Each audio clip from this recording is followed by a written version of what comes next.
రాష్ట్ర వ్యాప్తంగా బుధవారం తెల్లవారుజాము నుంచి రాత్రి వరకు ఎడతెరిపి లేకుండా వర్షాలు కురిశాయి. వరంగల్, కరీంనగర్, ఖమ్మం, మెదక్, నల్గొండ, రంగారెడ్డి, ఉమ్మడి జిల్లాల పరిధిలో భారీ వర్షాలు పడ్డాయి. రాజధాని హైదరాబాద్లోనూ రోజంతా వాన పడుతూనే ఉంది. జంట జలాశయాల్లోకి మూసీ, ఈసీ నదుల నుంచి నీరు భారీగా చేరుతోంది. వివిధ జిల్లాల్లో వాగులు, వంకలు పొంగి పొర్లుతుండడంతో పలు చోట్ల రోడ్లు తెగిపోయాయి. వరి పొలాల నీట మునిగాయి.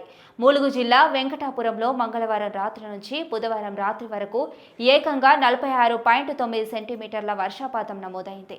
బుధవారం ఆసిఫాబాద్ జిల్లా బెజ్జూరులో 23.4 సెంటీమీటర్లు, హనుమకొండ జిల్లా భీమదేవరపల్లిలో 14.4 సెంటీమీటర్లు, మణుగూరు 12.8 సెంటీమీటర్లు, సూర్యాపేట జిల్లా మామిళ్లగూడెం 11.5 సెంటీమీటర్లు, భూపాలపల్లి జిల్లా టేకుమల్లలో 10.2 సెంటీమీటర్లు, భద్రాద్రి జిల్లా కరకగూడెంలో 10.1 సెంటీమీటర్ల వర్షపాతం నమోదయ్యింది. కరీంనగర్లో పలు కాలనీల్లో ఇళ్లలోకి వరద నీరు చేరింది. బంగాళాఖాతంలో ఏర్పడిన ఉపరితల ద్రోణి గురువారం నాటికి అల్పపీడనంగా మారి మరో 3 రోజుల పాటు రాష్ట్ర వ్యాప్తంగా అక్కడక్కడ భారీ వర్షాలు కురుస్తాయని వాతావరణ కేంద్రం వెల్లడించింది. ములుగు, భూపాలపల్లి, మహబూబాబాద్ జిల్లాల్లో భారీ వర్షం నమోదయ్యింది. వరంగల్, హనుమకొండ, జనగామ జిల్లాల్లోనూ చెప్పుకోదగ్గ స్థాయిలో వర్షం పడింది. ములుగు జిల్లా ఏటూరు నాగారంలో 18.2 సెంటీమీటర్లు, మంగపేటలో 15.4 సెంటీమీటర్లు, వెంకటాపురం మండలంలో ఆలుబాకలో 14.1 సెంటీమీటర్ల వర్షపాతం నమోదైంది. వరద ఉధృతికి వెంకటాపురం టు భద్రాచలం తాత్కాలిక రహదారి రాళ్లవాగు కొట్టుకుపోయింది. వెంకటాపురంలో బీసీ బాలుర వసతి గృహాన్ని వరద నీరు చుట్టుముట్టింది.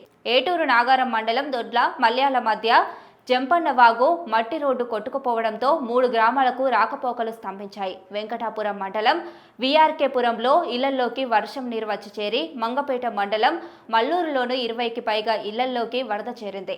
వాజేడు మండలం మార్మూరు కాలనీలో 20 మందిని పునరావాస కేంద్రానికి తరలించారు. మండలంలోని పెదగొల్లగూడెంలో పిడుగులతో పేరూరుకు చెందిన తోటపల్లి వేణు మృతి చెందారు.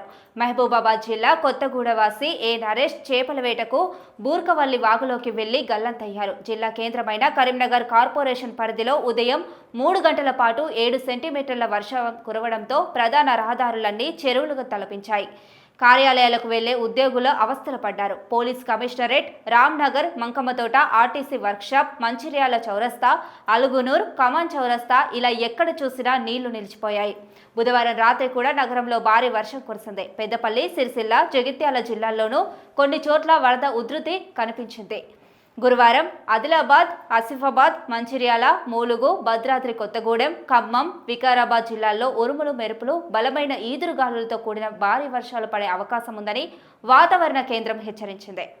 శుక్రవారం ఆదిలాబాద్, ఆసిఫాబాద్, మంచిర్యాల, నిర్మల్, నిజామాబాద్, జగిత్యాల, పెద్దపల్లి, భూపాలపల్లి, ములుగు, భద్రాద్రి కొత్తగూడెం, ఖమ్మం, మహబూబాబాద్, వరంగల్, హనుమకొండ జిల్లాల్లో భారీ వర్షాలు పడే సూచనలున్నాయి.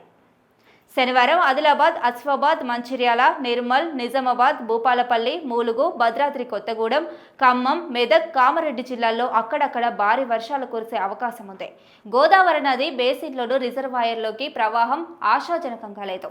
ఫలితంగా శ్రీరామ్ సాగర్ నుంచి ఎల్లంపల్లి వరకు దాదాపు అన్ని రిజర్వాయర్లలోనూ 4వ వంతు నిల్వలు మాత్రమే ఉన్నాయి. పరివాహక ప్రాంతాల్లో వర్షాలు కురవడంతో భద్రాచలం వద్ద గోదావరి వరద మళ్లీ పెరుగుతోంది. ఈ నెల 12న 41.3 అడుగుల నీటి మట్టం నమోదైంది. తర్వాత తగ్గుముఖం పట్టి 2 రోజుల కిందట 12 అడుగులకు చేరింది. కాళేశ్వరం, ఇంద్రావతి నుంచి వరద మళ్లీ వస్తుండటంతో బుధవారం సాయంత్రం 4 గంటలకు నీటి మట్టం 19 అడుగులకు పెరిగింది. మరోవైపు భద్రాద్రి కొత్తగూడెం జిల్లా చెర్ల మండలంలోని తాలిపేరు జలాశయానికి భారీగా వరద చేరడంతో 15 గేట్లను ఎత్తి 32,981 క్యూసెక్ల నీటిని దిగువ గోదావరికి విడుదల చేస్తున్నారు.